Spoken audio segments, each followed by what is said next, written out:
Okay, so this is going to be a big chick made with a big bear head.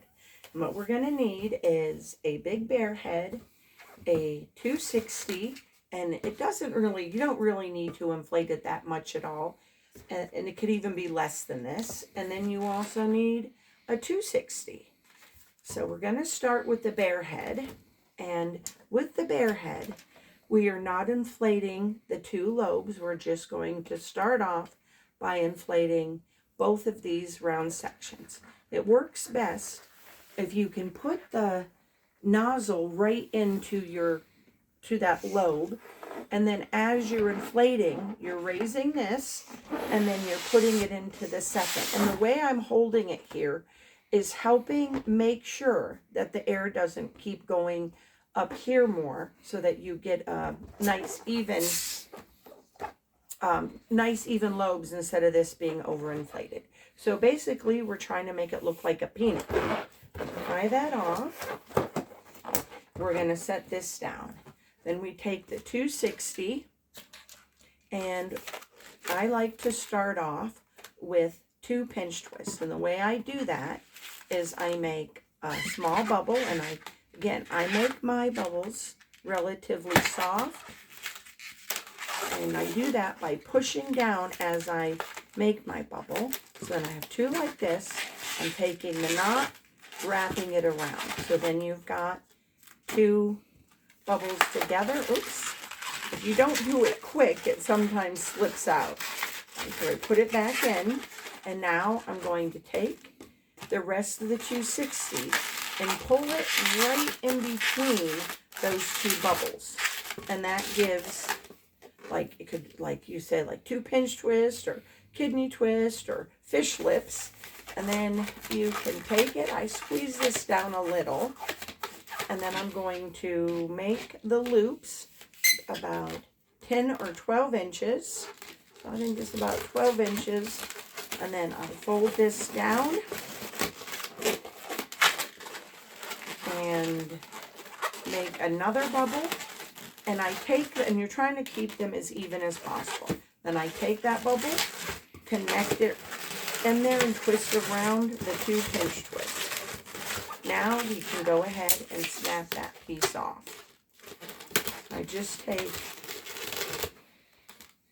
the center here and bring it into the center of the 2 pinch twists. Now we have a bow. Well, what we're actually doing is making it for wings. And I'm going to take the center of the bear head, just split it right in half.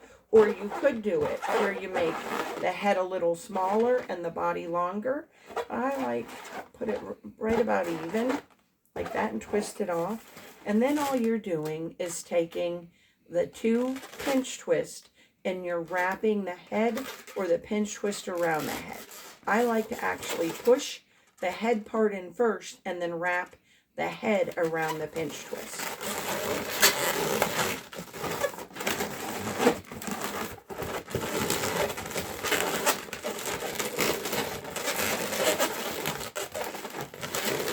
Give the wings a little squeeze and try to shape them. Now all we have to do is make the little feet. So I'm going to take the 260 orange, and for this, because it's going to be connecting to a lobe right here, I start with 2 pinch twists.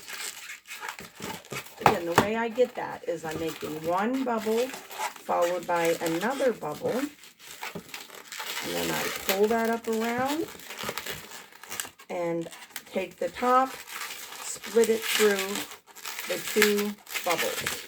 Now we're just going to squeeze that out and make a little foot.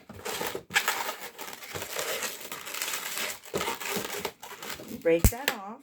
Oops. I'm going to try to keep this piece from uninflating, but if you don't, you can always just reinflate it.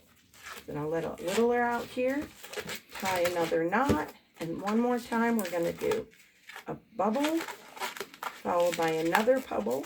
We get them to be a pinch twist by pulling the bubbles together, and I'm taking the end of the 260 and wrapping it right between.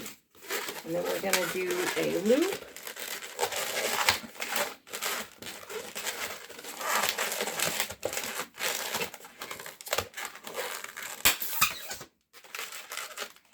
So we've got 2 little feet, and then we take the body, and you just take 1 foot and you pull the loop, pull the pinch twist around the little lobe that's left, and adjust it, and then you're going to do that again. You pull up the lobe, wrap it around the 2 pinch twists. So it's like this, and then you can do different type of artwork like this.